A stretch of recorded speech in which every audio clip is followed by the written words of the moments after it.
మంత్రి సీతక్కకు మావోయిస్ట్ అగ్రనేత జగన్ పేరుతో విడుదలైనటువంటి లేఖ అదంతా కూడా అవాస్తవం అంటూ కూడా ఇప్పుడు సర్వత్రా ఒక వార్త అయితే చక్కర్లు కొడుతుంది. అవును, సాక్షాత్తు మావోయిస్ట్ కేంద్ర కమిటీ సభ్యుడిగా ఉన్నటువంటి జగన్, మావోయిస్ట్ అగ్రనేతగా ఉన్నటువంటి జగన్ వివరణ ఇచ్చే ప్రయత్నం చేశారు. మరో లేఖ విడుదల చేశారు మంత్రి సీతక్కను ఉద్దేశించి. సీతక్కకు తాము ఇప్పుడు వ్యతిరేకం కాలేదని, సీతక్కను ఉద్దేశించి తాను ఇప్పుడు కూడా లేఖ విడుదల చేయలేదని సాక్షాత్తు మావోయిస్ట్ అగ్రనేత జగనే మరో లేఖ విడుదల చేయడం ఇప్పుడు సర్వత్రా చర్చకు దారితీసింది. మరోవైపు ఈ లేఖ అసలు జూన్ 25న ఎవరు విడుదల చేశారు అనే దానిపై ఇప్పుడు ప్రభుత్వ వర్గాల్లో మరోవైపు ఫోరెన్సిక్ ల్యాబ్లో కూడా ఇప్పుడు నిశితంగా పరిశీలిస్తున్నటువంటి సందర్భం.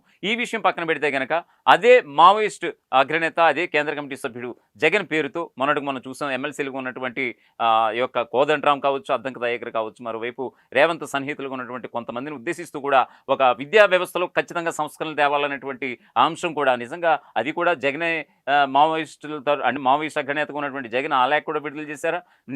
నిన్న చూసుకుంటే గనక ఖచ్చితంగా మావోయిస్ట్ అగ్రనేత అభయ్ పేరుతో ఒక లేఖ విడుదలవడం, చర్చలకు పిలవడంటూ కూడా తెలంగాణ ప్రభుత్వాన్ని హెచ్చరించడం, నిజంగా మావోయిస్టుల పేరుతో విడుదలవుతున్నటువంటి లేఖలన్నీ కూడా వాస్తవాలనేది కూడా ఇప్పుడంతా అయోమయంలో పడిపోయినటువంటి సందర్భం. విన్న ప్రజలకే కాదు, అవి అందుకున్నటువంటి నేతలు, అధికారులకు కూడా నిజంగా అయోమయంలో పడిపోయినటువంటి సందర్భం. వాళ్ళకి ముచ్చెమటలు పడుతున్నాయి. ఇదంతా ఎవరు పంపిస్తున్నారు, ఎవరు చేస్తున్నారు అనేటువంటిది ఈ వార్త అయితే ఇప్పుడు చాలా చక్కర్లు అయితే కొడుతుంది.